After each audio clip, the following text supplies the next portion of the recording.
রসকুণ্ডু ঢুকতেই একজন দৌড়ে এসে আমাকে স্বাগত জানালো। ওলে বাবা। আমি আমার বডিগার্ড নিয়ে ভিড় ঠেলে সামনে এগিয়ে গেলাম। ও বাবা, ওই দেখা যায় বাবার বাড়ি, বাবার ছেলের লম্বা দাড়ি। বাবা ছ্যাবলাম হচ্ছে। সুন্দর সুন্দর বাঁক কাঁধে নিয়ে বাবার ভক্তরা হেঁটে আসছে বহু দূর থেকে। Wow! আমি এসে আগে থেকে দেখে নিলাম কোন খাবার দোকানে কি কি সব খাবার পাওয়া যাচ্ছে। খা খেয়ে মর। একটা দোকানে পিটিয়ে পিটিয়ে পরোটা বানাচ্ছে। তোকে বেটাইনি ভাগ্য ভালো। জল ঢালা হয়ে গেলে এখানেই এসে বসে থাকবো। সারাদিন বসে থাক। সকলে ভক্তি ভরে পুকুর থেকে জল নিয়ে গিয়ে বাবার মাথায় জল ঢালছেন। আর তুই কি করছিস হতচ্ছাড়া?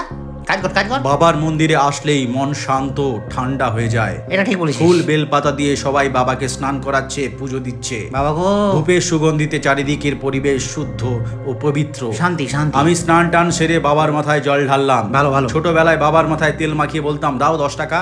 আজ বড় হয়েছি, বেশি চাইনি, মাত্র 1 কোটি চেয়েছি। খুব শখ। দিও গো বাবা। লবডঙ্কা। একজন লঙ্কা আর হলুদ বাটা নিয়ে এসে দেখি কপালে পড়ে দিচ্ছে। বলিস কি আমি রে? তাকে বললাম, আমি ঝাল বেশি খাই, আমাকে লঙ্কা লাগিয়ে দাও। পেট খারাপ হয়ে যাবে। জল ঢালা শেষ, ফিরতে হবে বাড়ি। সকলে ভালো থাকুক, চাই না গাড়ি বাড়ি। তুই তো রাম নিকলা রে। তবে ওই কোথায়, আমাকে শুধু হাত খরচা 1 কোটি দিলেই হবে বাবা। চল ভাগ। চললাম বাবা, ভালো থেকো। এসো অনেক হয়েছে। আর যারা আমার ভিডিও দেখেও লাইক করে না, তাদের জন্য তোমার পুরনো ভোঁতা ত্রিশূল থাকলে দিও। ভিডিওটি শুধুমাত্র মজার জন্য, কেউ সিরিয়াসলি নেবেন না। ওকে, টাটা। এবার একটা সুন্দর ভিডিও।